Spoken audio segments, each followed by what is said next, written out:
Jaya Radha Madhava Kunja Bihari.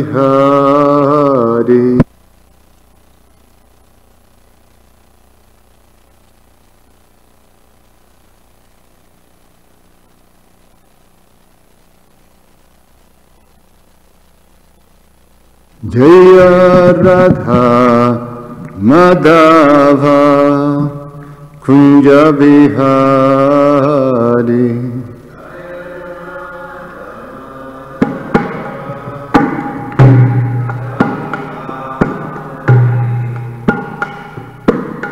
Gopijana Vallabha Girivardhari.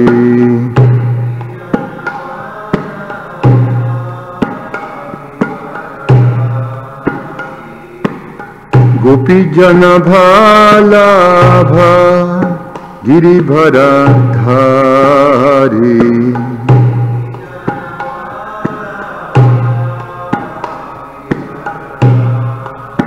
Yashodanandana Brajajana Ranjana.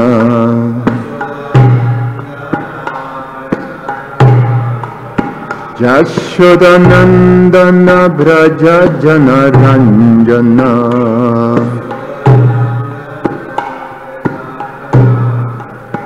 Jamuna Tira Vanachari. Vanachari Jamuna Tira Vanachari. Vanachari Jaya Radha Madhava Kunja Bihari.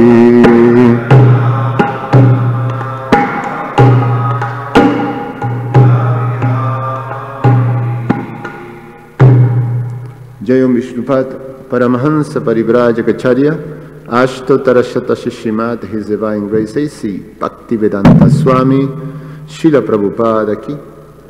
Jayam Vishnupad Paramahansa Parivrajacharya Ashtotarashata Srimad, His Divine Grace Bhaktisiddhanta Saraswati Goswami Maharaj Srila Prabhupada Ki. Ananta Koti Vaishnava Vrinda Ki. ISKCON Founder Acharya Srila Prabhupada Ki.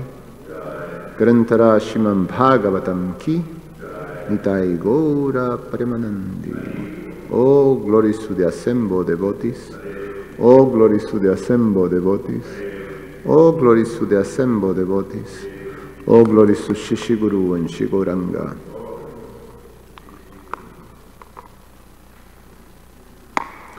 Om Namo Bhagavate Vasudevaya.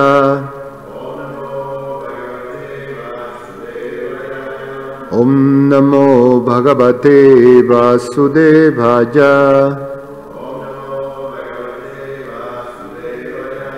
Om Namo Bhagavate Vasudevaya.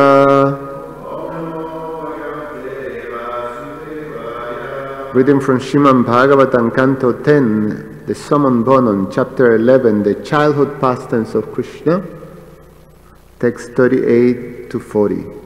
We'll read 38 now together. Kvachit badayato venum Shipanai shipata kvachit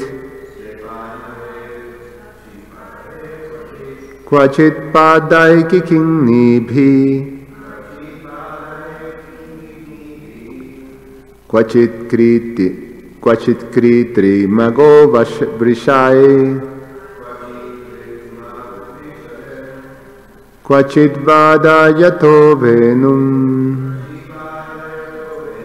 Shipanai shipata kvachit Kvachit padai kikingni Kvachit kritri mago vrishai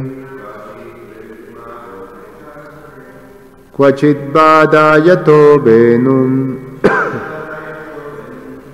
Shipanai shipata kvachit Kvachit padai kikingni Kvachit kriti mago brishai. Please chant.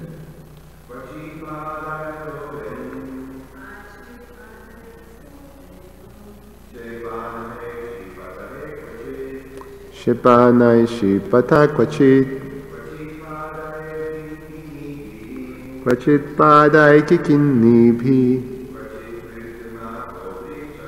Kvachit kriti mago brishai. Kvachit padayato venum. Shepanai shipata kvachit. Kvachit padai kikinni bhi. Kvachit kriti mago brishai.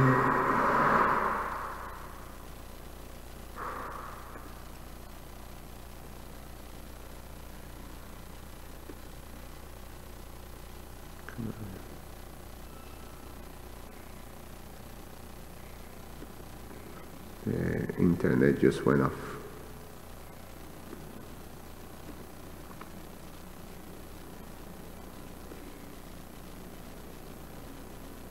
Wow.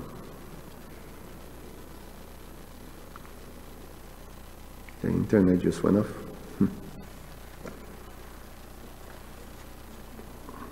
What? No, I got it here. Now I have glasses.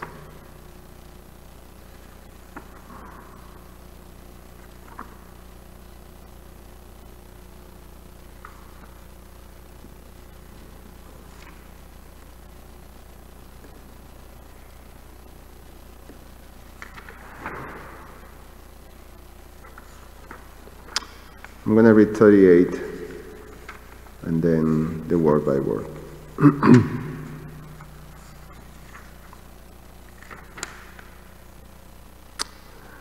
Abhidure braja bhuva saha gopaladarakhay charayam ashatur vatsan nana krida parichatu.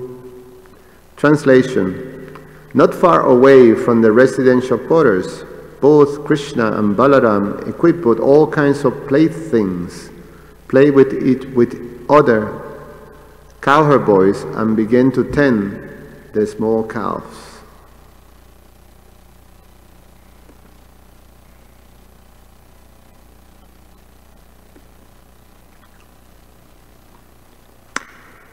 Then today's verse, word by word. Kvachit, sometimes, badayataha, blowing, venum, on the flute, shepanai, with a device of rope for throwing, shipataha, throwing stones to get fruit,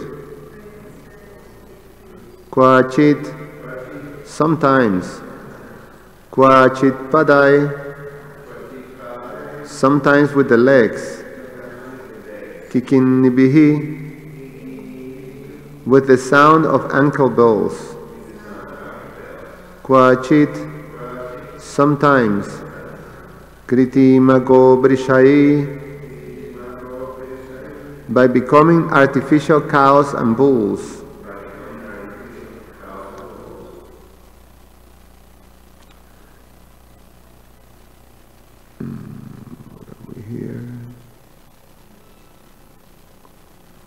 Okay, that's the end of that one. Next verse, verse 40. Vrishajamanu nardantau jujudhate parashparam anukritya rutair jantums cheratu prakrito jatha.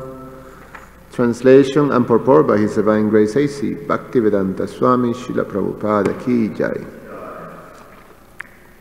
Sometimes Krishna and Balaram will play on their flutes. Sometimes they will throw ropes and stones devised for getting fruits from the trees. Sometimes they will throw only stones, and sometimes the ankle bells twinkling. They will play football with fruits like bale and amalaki. Sometimes they will cover themselves with blankets and imitate cows and bulls and fight with one another, roaring loudly, and sometimes they will imitate the voices of animals. In this way they enjoy sporting exactly like two ordinary human children. Purport. Vrindavan is full of peacocks. Kujat ko kilaham sasara sagana kirne majura kule. The Vrindavan forest is always full of cuckoos, ducks, swans, peacocks, cranes, and also monkeys, bulls, and cows. So Krishna and Balaram used to imitate the sounds of these animals and enjoy sporting. Hey, can you turn down number 2 just a little down, the fader, just a little down. Number 2. Hare Krishna. Okay, thank you. That's good. Om Jnana Timirandasya Yananjana Shalakaja Chakshur Ummilitam Jena Tasmai Sri Guruve Namaha. Namo Vishnu Padaya Krishna Prasaya Bhutale Srimate Ramapada Swami iti namine. Namo Vishnu Padaya Krishna Prasaya Bhutale Srimate Bhaktivedanta Swamin iti namine. Namaste Saraswate Deve Gauravani Pracharine Nirveshesha Shunyavadi Pashatyade Satarine. Vanchakalpa tarubhyasha kripa sindhubhya vacha patitanam pavanebhyo vaishnavebhyo namo namaha.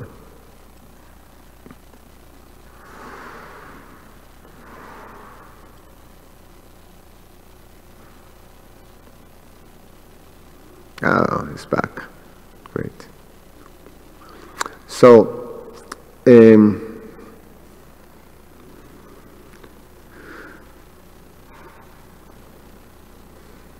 it's explained that when Krishna was 3 years old, he moved to Vrindavan. So he spends a period of time in Vrindavan. So far I remember hearing, from 3 to 6 he was in Vrindavan, and then 6 years old to 10 years old, or 6 to 11, he was they moved to Nandagram. And then from 11, for 10 years, he was in Mathura. And then from 2021 on, he stays in Dwarka till the end of his pastimes. Krishna is in this world. So there's a name for each different ages that Krishna has. I can't remember. I was trying to look very quickly, but I couldn't remember exactly what is this age group in which Krishna is right now. I know Kishore is when he is very small, you know. So that is very young, but I think Kishore is later, when he is more like 6, 7 years old, things like that, I think. But I can't remember this one. But right now, Krishna is very young and is having pastimes just like ordinary childs. And the fact is that that's just how ordinary childs are. Especially when you see children that grows in rural spaces, farming land and, you know, that type of environments.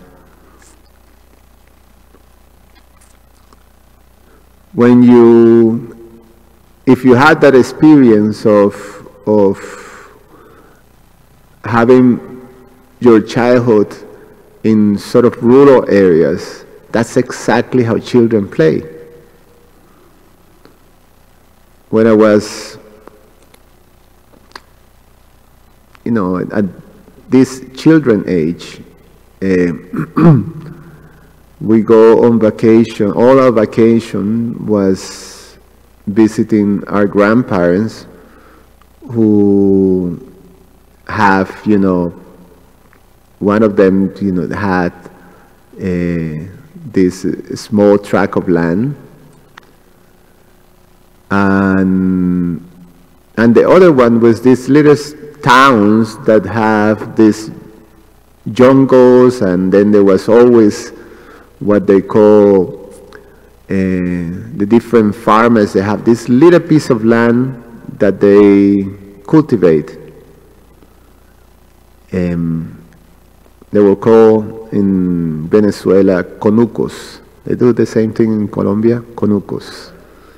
Conucos is, they're very poor farmers, peasant people, and they just have this little piece of land, much less than an acre. It's like almost like people have houses right now, and they cultivate that, and they have their little hut, and they cultivate that. And so in the jungle or in the forest, there were all these little conucos. And so the children of the neighborhood, we just take off into the jungle. And so you have this bunch of children just running wild by themselves. And from ages maybe 9 years old, 8 years old, 10, 11, just like running wild, no adult. And so there was the particular arrangement. You take breakfast, and then it was, the excitement of just go out and play. And they don't have anyone, the adults telling you, don't do that, hey, stop, come on, just like your friends, and out into the fields, and just have fun. So we gather this whole bunch of children, maybe like 8 or 10 of us, and just take off. And you go into this jungle, actually. And as we go to the jungle, like all these noisy children, then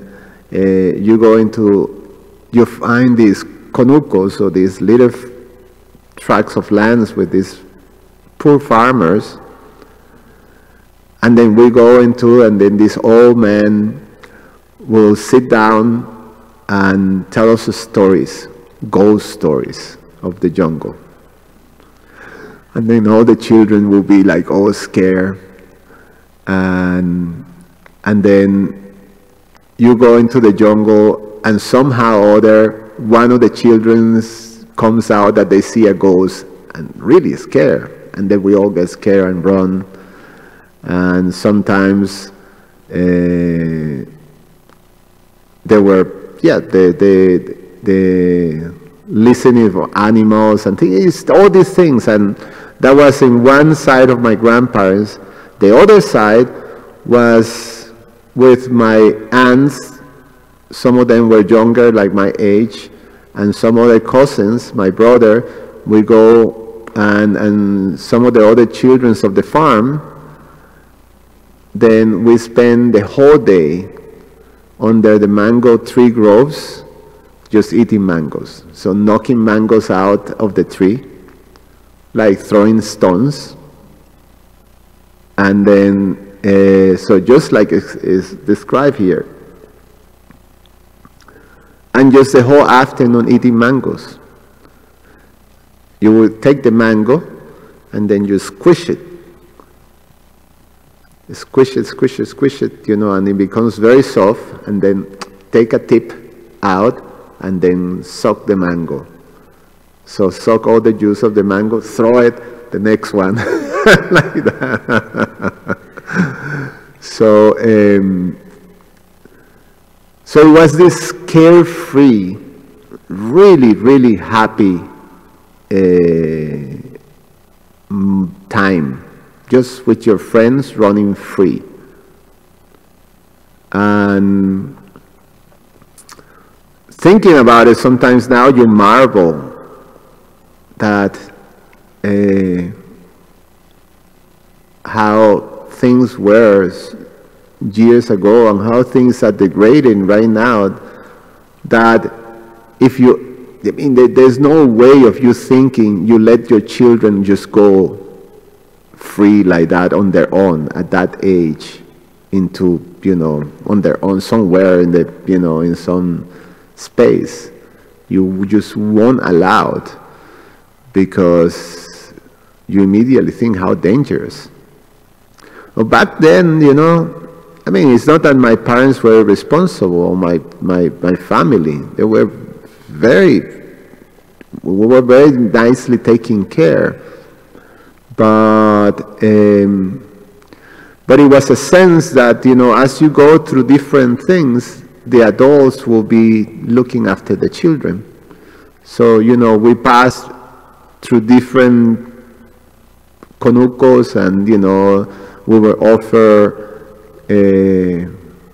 this yuca bread, casabe, and we offer, some fruits, and, it's like that. It was very safe. Although, one time, we're in the jungle and we hear this big roar that it sounded like, like a big cat. And then there was this stampede of children running like for their life, super scared. So we're thinking that a tiger was somewhere. So anyway, ordinary children, this is how ordinary children are. They find ways of playing together. We see here the children that comes to the temple, and they see those blue blocks, and here in the temple they start to play football with those blues, the blocks, the yoga blocks. You find ways of having fun, and especially when you're with your friends, and start to run wild around.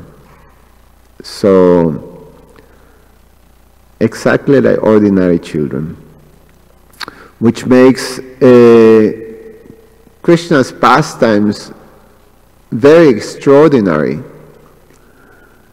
and very difficult to understand. Because when we listen to Krishna's pastimes, just like I just did right now, oh, I have that type of experiences. So, Krishna is just like me. And then if you don't have the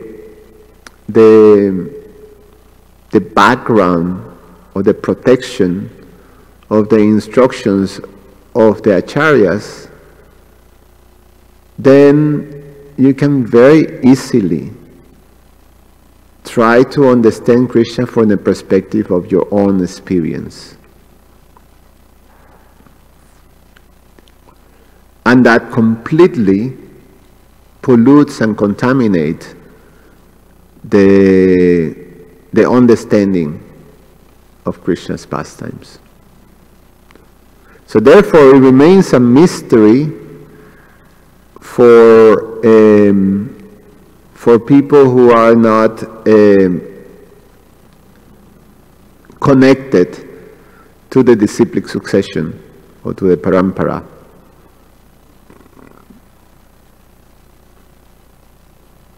And the fact is that you see people that externally and materially they are very qualified, and they still cannot understand. What to speak when you go later in the pastimes when Krishna starts to perform, is Madhurya Leelas, or the conjugal Leelas with the gopis and with Srimati Radharani. Then people lose it because they say, oh yeah, I recognize those feelings, that attraction between male and female. And then you start to relate, so it becomes, is completely, takes you away from the understanding of Krishna's position. And that is talking in the level of the conditioned souls. What to speak of greatly elevated personalities when they actually witness the simplicity and the beauty of these human-like pastimes, and they get bewildered, such as Lord Brahma and Lord Indra, that we hear later in these pastimes. Lord Brahma witnessed Krishna killing Aghasura, and then he sees him so innocently. It's like, you know, these beautiful children just sitting together taking lunch. Sometimes we see that at children's, you know, they're so beautiful, say, and so innocent, you know. Say you see sometimes Brajalila, she's very beautiful and immediately captivating, you know, how the innocence and the beauty, the purity of that innocence. And, you know, you see, oh, such a beautiful child. It's a child. It's so small and vulnerable. You know, immediately what arises is, I must protect, or I must, you know, this parental type of. You can, you know, it's a vulnerable child. So then you see Lord Brahma seeing all these beautiful childs, you know, how is this is the Supreme Personality of Godhead? It's confusing, so he have to test. He have to find out.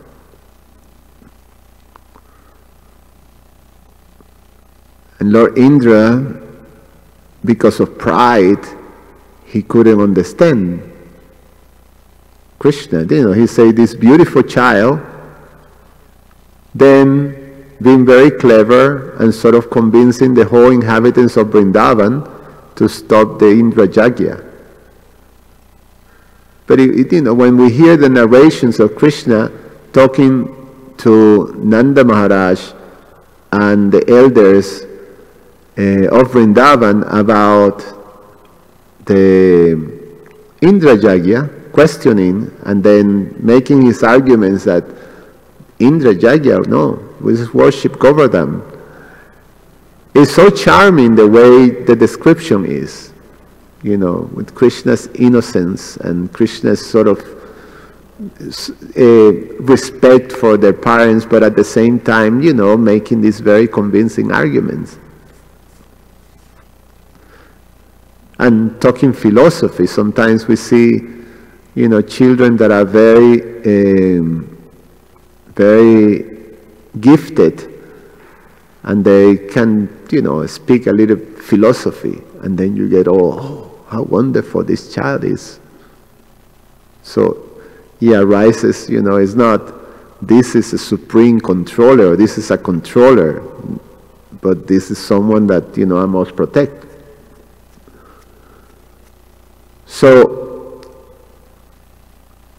Indra became enraged. How is that these people whose duty is to offer sacrifice to me, that's how this, the universal order functions.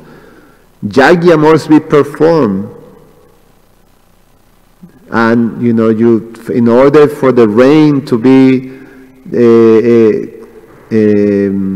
you have to perform, you have to offer some sacrifice for the pleasure of the demigods. So it's prescribed in the Vedas. That is their duties, and they're stopping their duties. then they must be punished. So, and they're actually disobeying or breaking the law because hearing to an ordinary child, an upstart, he calls Krishna. What is this, like talkative child? And on the top of that, convincing all these irresponsible adults. So, very confusing to understand Krishna's pastimes, because they're human-likes. And that's the point. Human-like.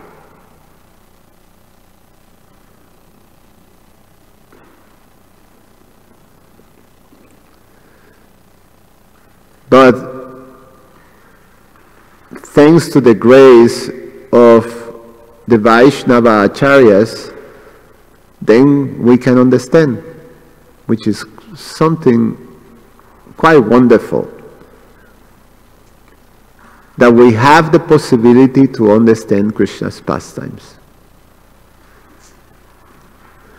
This type of understanding is what Krishna describes in the Bhagavad Gita as Raja Vidya Raja Guhyam, is the king of all education and knowledge, and is the king of all confidential knowledge.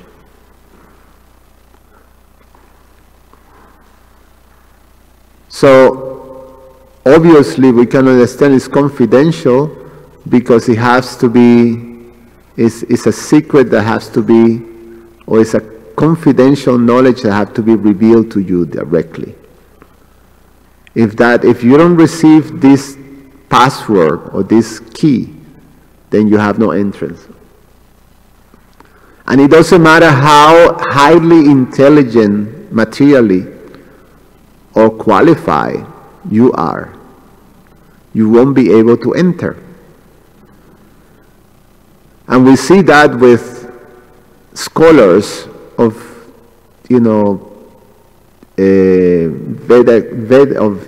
Vedic scholars, that they study the scriptures, the Bhagavad Gita, the Srimad Bhagavatam, and they cannot understand this thing. They have no entrance. Srila Bhaktisiddhanta says that they simply trying to taste the honey by licking at the bottle. There is no sweetness on that. So they have no entrance to this confidential knowledge.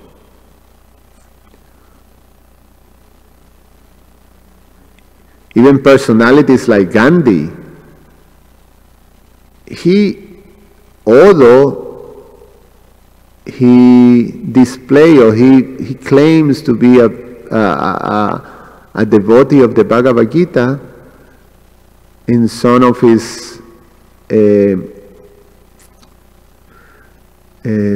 expressions, he showed that he lacked the complete or the full understanding of this confidential knowledge, because he questions Krishna's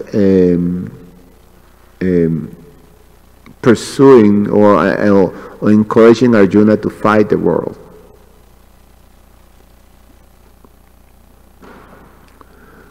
So it's a confidential knowledge that has to be given to us. And that is the whole principle of the Bhagavad Gita, that without this confidential knowledge, without this education, then we cannot experience the actual reality of the soul.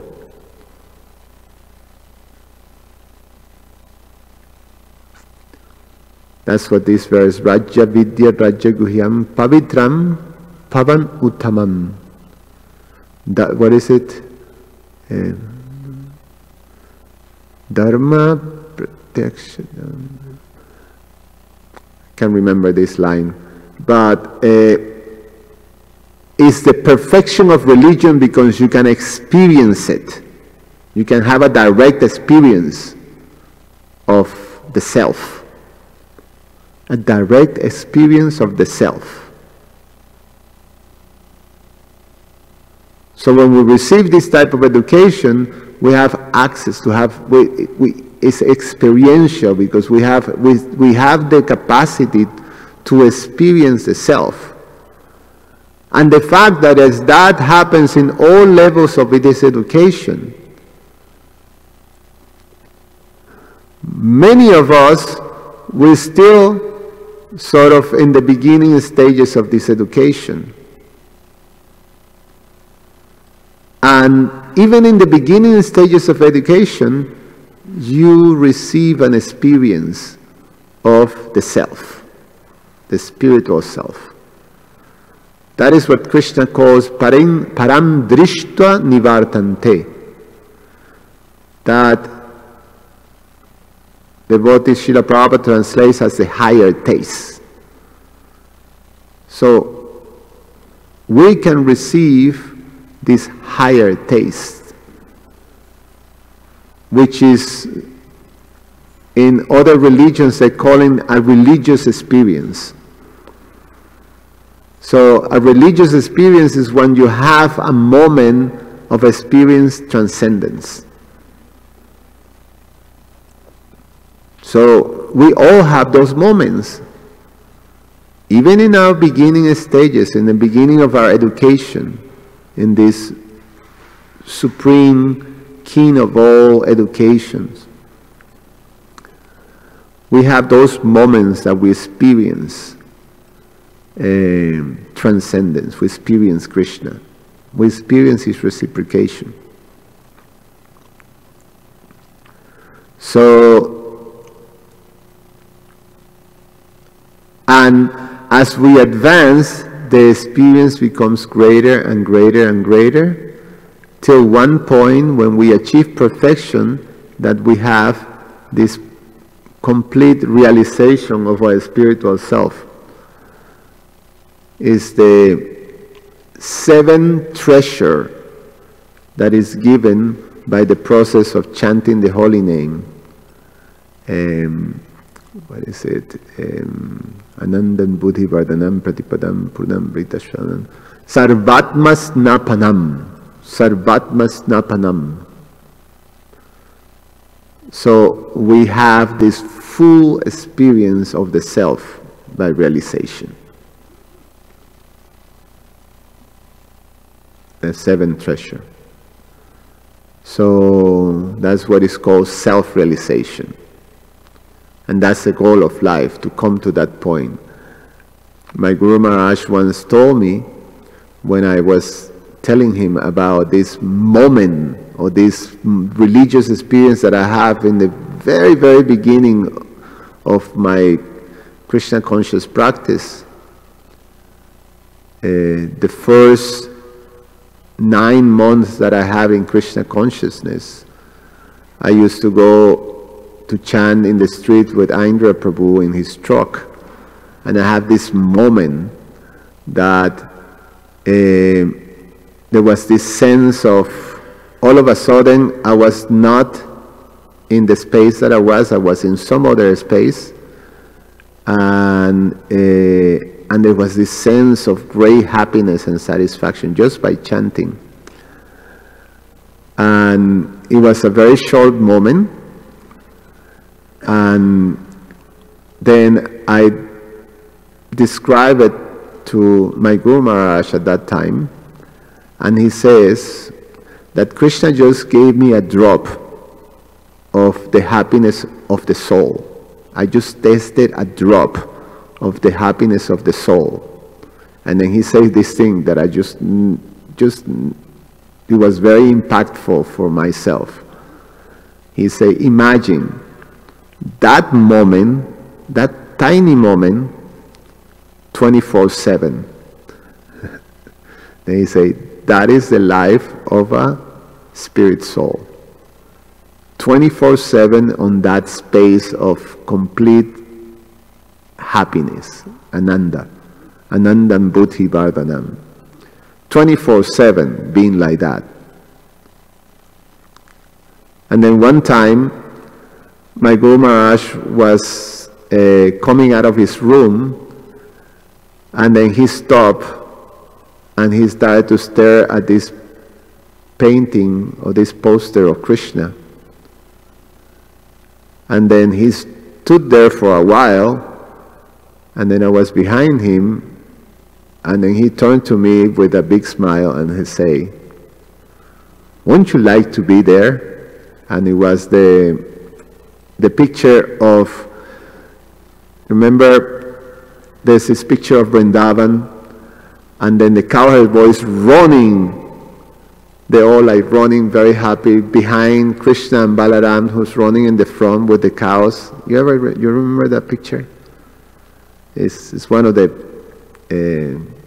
pictures that are depicting all the cowherd boys running among the trees, and then Krishna and Balaram in the front together. They're running. So, yes. So my Guru Maharaj was saying, wouldn't you like to be there, just like having fun with Krishna in Vrindavan? So, that is the perfection. And that's what we're aspiring to. That's what we're heading towards. That is the goal. Srila Prabhupada finished with this. He quotes the beautiful prayers of the Sat Goswamis that describes Vrindavan.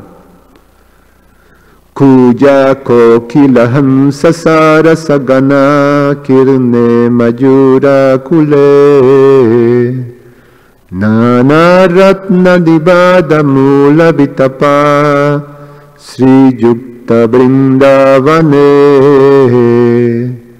Radha Krishna Maharnisham Pravajato Jivarta Doja Muda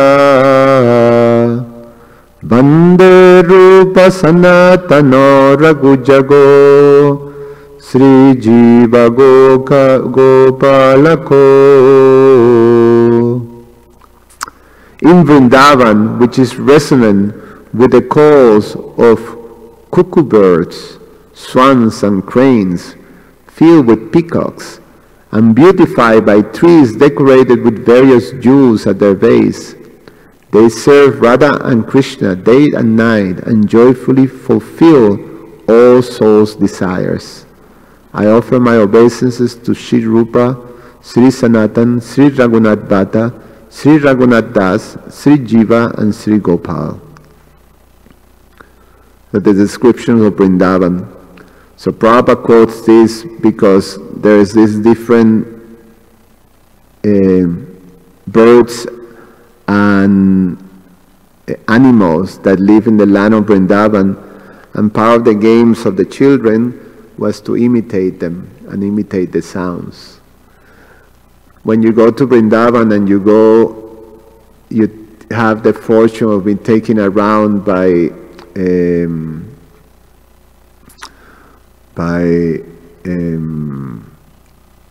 oh, now I had a blank. Wonderful devotee, Dinabandhu Prabhu.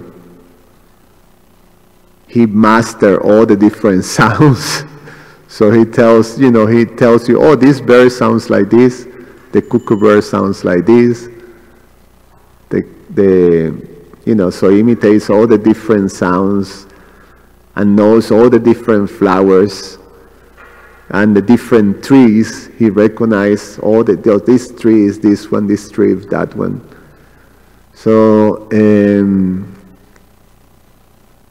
it's wonderful to go to Vrindavan and experience the beauty.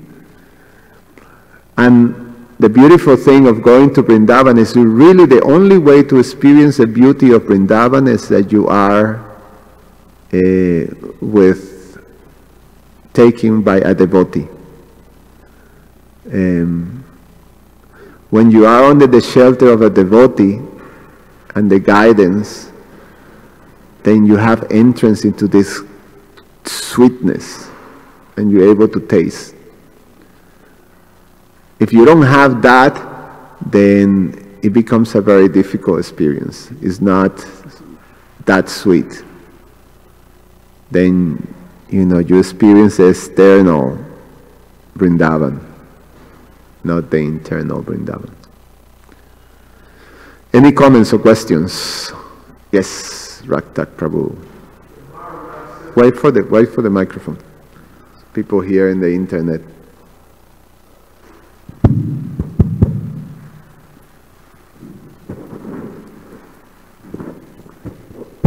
Hare Krishna.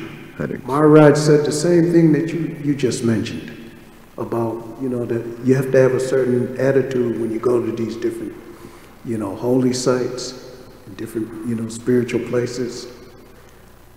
He said if you have a different, like a mundane or materialistic attitude, you won't, experience any of the, higher tastes. Yes, you won't have entrance to it. Yeah, he explained that, and he kept, repeating that. When I went on the yatra, he said that to everybody. So it's wonderful to go in yatra with your spiritual master, no? Yeah. It becomes experience that is those times in which you are actually 24/7 absorbed in Krishna Katha, in Krishna's pastime. There's no break. And specifically with our Guru Maharaj, is that it's organized that there's no break. It's non-stop. It's non-stop Krishna Katha, it's non-stop absorption. And the fact is that it's tremendous. It's like, you're in He manifested himself as a superhuman entity. I mean, like you said, he was like tireless. He would go place to place. Yeah. I mean, and we would go through villages to different places, and he would tell us we'd have to keep up with him, or we'll get lost, in the crowds and stuff. And when he get up, get out of his car, we'd get off the buses, and he'd get out of the little white car. And he would disappear into the crowds, and we'd have to rush real fast to keep up with him from place to place. Nice. Thanks, Prabhu. Hare Krishna.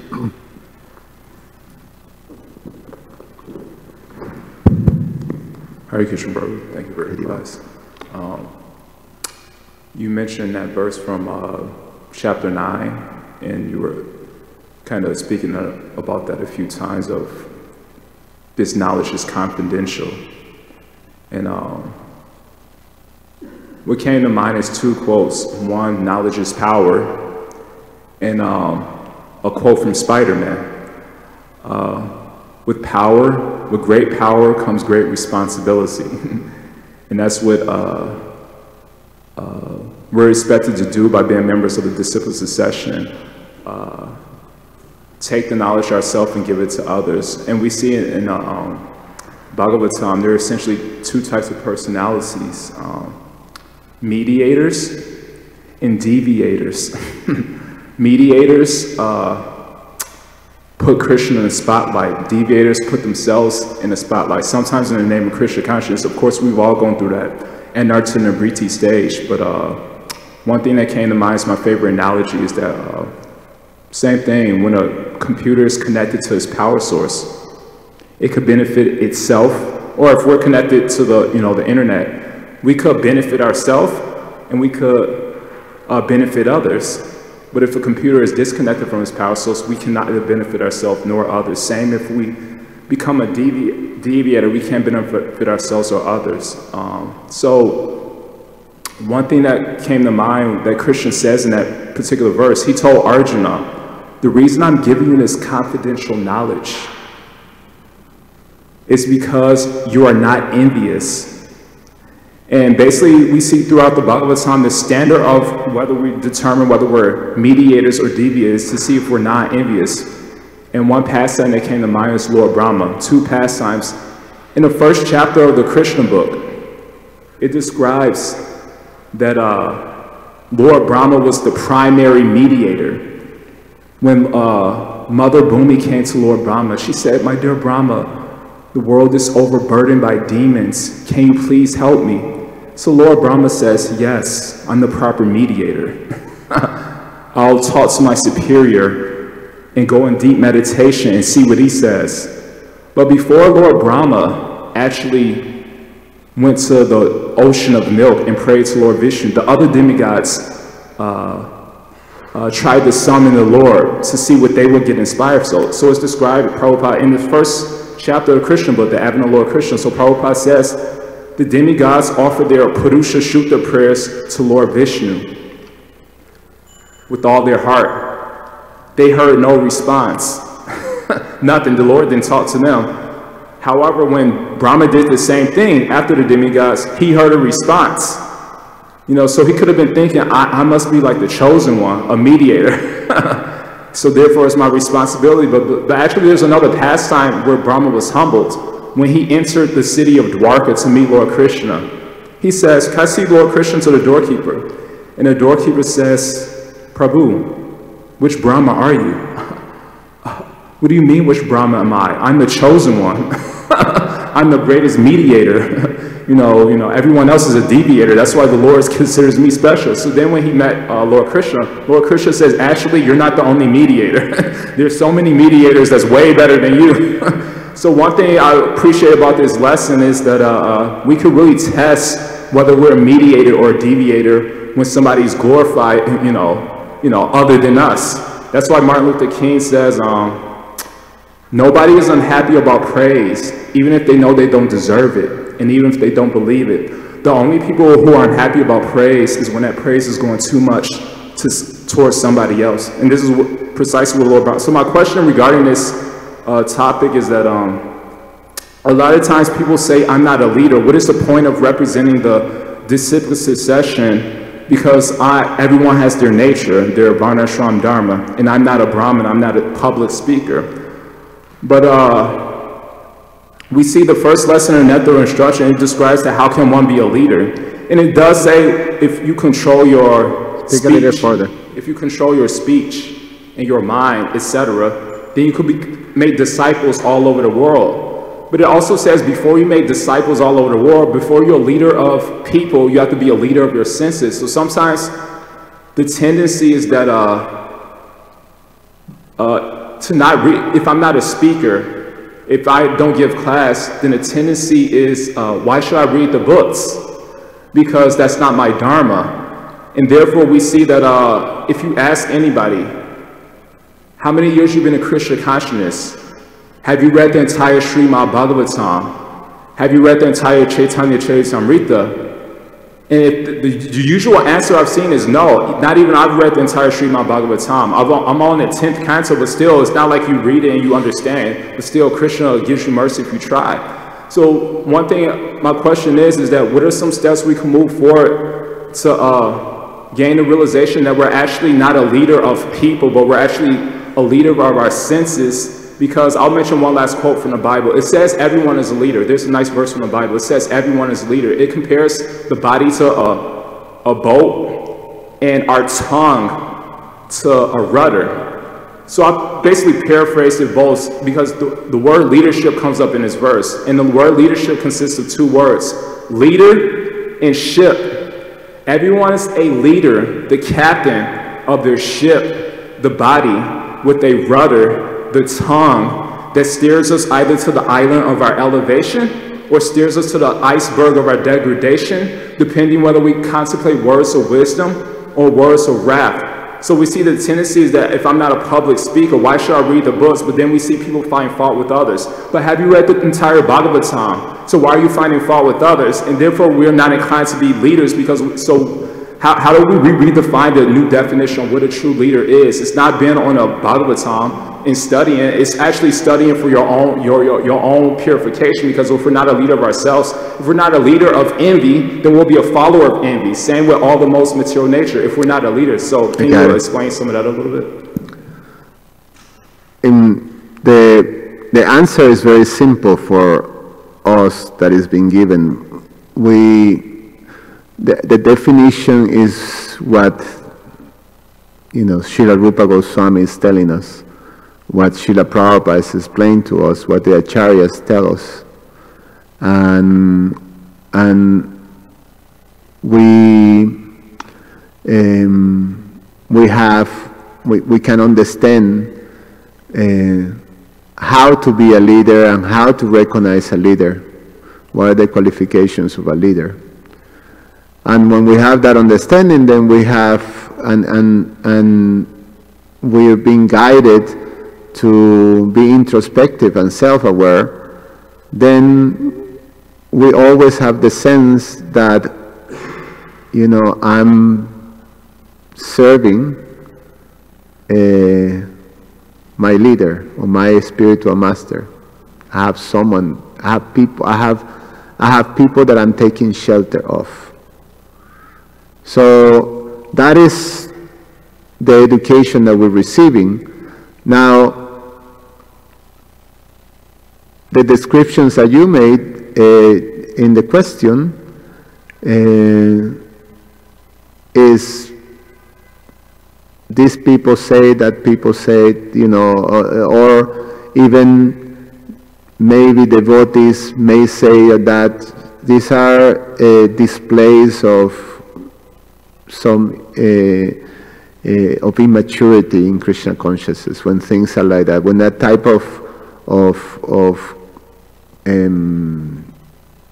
conflicts, and maybe not conflicts, but questioning comes like that, is signs of immaturity in Krishna consciousness. When people are putting down others or displaying some enviousness or that type of thing, is signs of immaturity.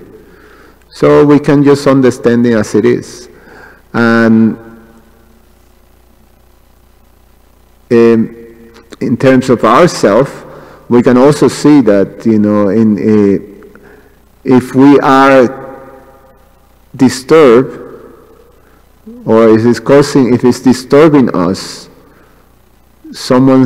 or the immaturity, or this displays of immaturity in Krishna consciousness, it means that I also have something to do. So if I focus on myself, again, the theme of being introspective, then I attend to the parts of myself that are also immature and try to, you know, my spiritual master says something, when your mind is going like, you know, disturbed, then you have to take a moment off and reconnect with your spiritual reality. And what is our spiritual reality? We remember what we study, what we read.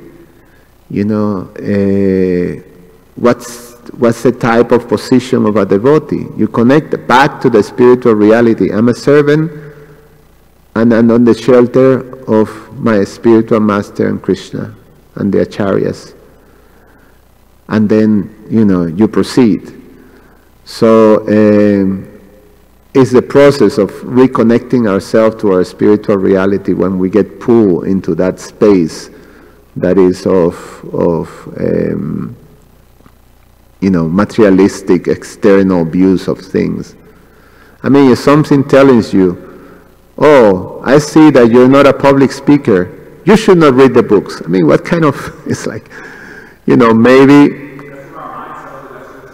yes, I'm saying, so if someone says that, you know, then, like right now, we're listening to that, and we see, oh, that's very silly.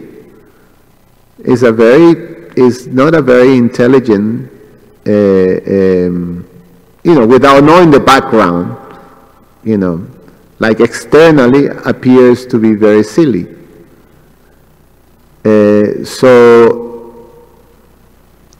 you know, why you should become disturbed about something that is silly.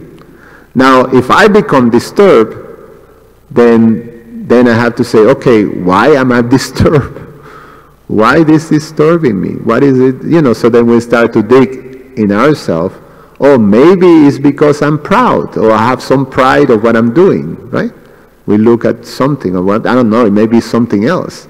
And then you say, okay, I have to remember that, you know, what my spiritual master told me, what Prabhupada tells me, you know, so it's fine for me to, you know, I mean, reading the books is my lifeline, so, you know, it's my devotional service, so, you know, like that, you reconnect to the spiritual reality, but I have to address this, whatever is there that makes me react and makes me lose my spiritual ground, you know. So you address that, so you start to work on that, you know. And that's my particular realization. I mean, it's easy to say it, but that's the process of purification that we have to go through. In one sense, it's very wonderful, and we're very grateful about it, that Krishna gave us, and our Guru Maharajas give us, you know, the capacity to experience this discomfort of our material condition. It's a great sign when we experience discomfort. And when we experience this conflict, this discomfort, then that's a great, okay, what's wrong here? You know, let me find what's wrong, you know, inside here. If we feel that, you know, we just go with the, you know, like materialistic people, you just hit back, you know, and it's a struggle, which one is stronger, you know? So we don't want to be on that, so. Super short because I want to finish on time. I agree with you. I don't think anyone, first of all, will go to a devotee and say, you're not a public speaker, don't read the books. But I was referring to our mind that generally tells us, not blatantly, but... Oh, I see. But the tendency is that if you're going to perform a play, you're going to read the script. But if you're not going to perform a particular play, you're not going to read the script. So the tendency is if we're not put in public, then it's much difficult to read the script of Krishna consciousness, the scripture of Krishna consciousness, and then we're kind of slaves to the script of Maya, the modes. So how does one get the impetus? I think that's why it's very, my personal opinion is that why it's important to encourage everyone to somehow or other give some preaching program, do some preaching type of thing. It may not be on a Bhagavatam, but some type of thing. That way you won't, if you don't read the books and you have to be a public speaker, you're like, okay, let me read the book so I won't embarrass myself. So that's why I feel like that should be encouraged. I don't know if it's encouraged enough, but then we see that people, generally speaking, I mean, I could speak for myself. I'll just speak for myself. Before I got serious about reading the books, I thought I was enlightened. I knew every circumstance, what they were thinking, what they were doing, their fault, that fault. You know, and that way I was finding no bliss. But when I, you know, got serious, when I got initiated, I had to get serious. Then I feel like, oh, it's more bliss, you know, worrying about my own faults, like you said, than others' faults. And I could therefore navigate my ship in a proper direction. So that was my question. How do you get the impetus, and should there be more encouragement for people to give some type of public speak? Otherwise, you don't read the script. But then we see that, generally speaking, you're so enlightened, you know everyone's faults, you know everyone's doing, you know everyone's thinking, just like I did. That's the tendency. It's Kali Yuga. We have to be realistic. That goes on. So that's what I meant, kind of in that. Yeah, I see. Yeah. So, yeah, the mind is true. You know, the mind is right now. In our conditioned state, Krishna says that our worst enemy. So there's an enemy there that is sort of reflecting all our vulnerabilities, and also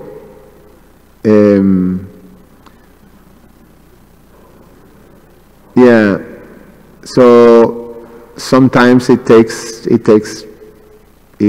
tries to make all these obstacles. So Srila Bhaktisiddhanta's advice: in the morning with a shoe and in the evening with a broomstick, we beat the mind. In one sense, we have to be trained. We train ourselves to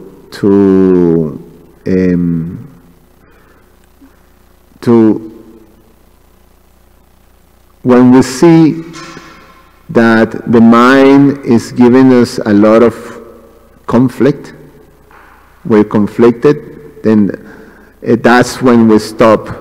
That's what my spiritual masters say. When you see that the whole thing is going like, oh, then step back and reconnect. And where do we find that reconnection? Is the shelter that we have of reading Prabhupada's books, studying, and following the instructions of the devotees, of spiritual masters. So we got that shelter. That's a beauty that we have as devotees. We do have a shelter. So reconnecting to our shelter is what settles us down. So we continue doing that. It's important. And when we do that, naturally, I mean, when you are in that space of shelter and you start to, especially taking shelter of instructions and studying, the natural propensity is that you want to share. You find ways of sharing, isn't it? You know, maybe not in this way, you know, in this way of sitting in a Vyasa-san, but you do find ways of sharing. You actually, when you receive something, and it's something that makes you happy and then enlivens you, you find ways of sharing it with other people. You find ways. It's a natural thing. So just by the principle of cultivating knowledge, the natural thing for most people is just to share it. And so the answer to the question is just continue. Is what we're given, the process, Nityam Bhagavata Sevayam. And if we do that, you know, Nasta Prayesha Vadreshu.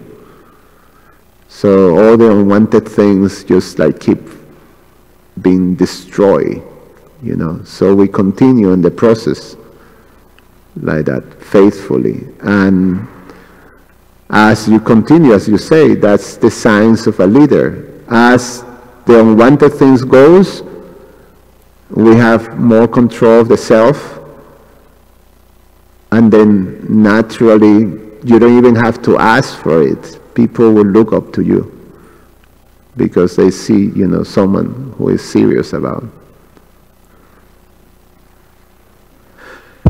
Thank you, Prabhu. Retaking a little bit of the class at the beginning when you were talking about the Konukos and how we played on our vacations and stuff. It seems like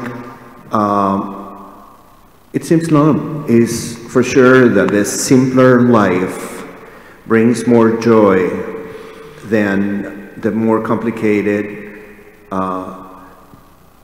leisure time and the kids, especially in the urban lives. In social media, permanently, we see these kids in Africa and in India and in South America playing with whatever they find and turn them into something that they relate with. A car that is a piece of block, a 2x4, or a brake or something. A tire. Yeah, and they go to the creeks and catch crab and tadpoles and no need for details on that. And we were all running, you know, to every house, and people were welcome, and there was this kind of innocence. What makes extraordinary Krishna's life is that his extraordinary pastimes that showed us that he was the Supreme Personality of Godhead. We don't. Now what is extraordinary nowadays is playing with things that are not mechanic or electronic or things, no. And we see this like an exotic expression of kids that are poor, which is terrible. It is terrible. I was relating all what you said. I lived it too, and it was like innocence, and we were creative, and we were always cooperating one another. And when we have competences, it was a healthy one. It wasn't that we were trying to push one down or to, no, there were girls like anywhere else, no. But it was that extraordinary nowadays, extraordinary, simple life. We have to go back to the simple life again to understand those things that the people don't understand anymore. That's all I want to say. Yeah. Well, rural life is a life of goodness. Yeah. It's what Patraka describes of his 2 children. They run wild, super happy in the farm. So, so it's a life. It's a life of it's a proper life of moral goodness. You have to be rural. There's no question of a life of goodness in the urban, life. So it's not the best place to raise children. Stop here. Thank you so much. Srila Prabhupada ki jai.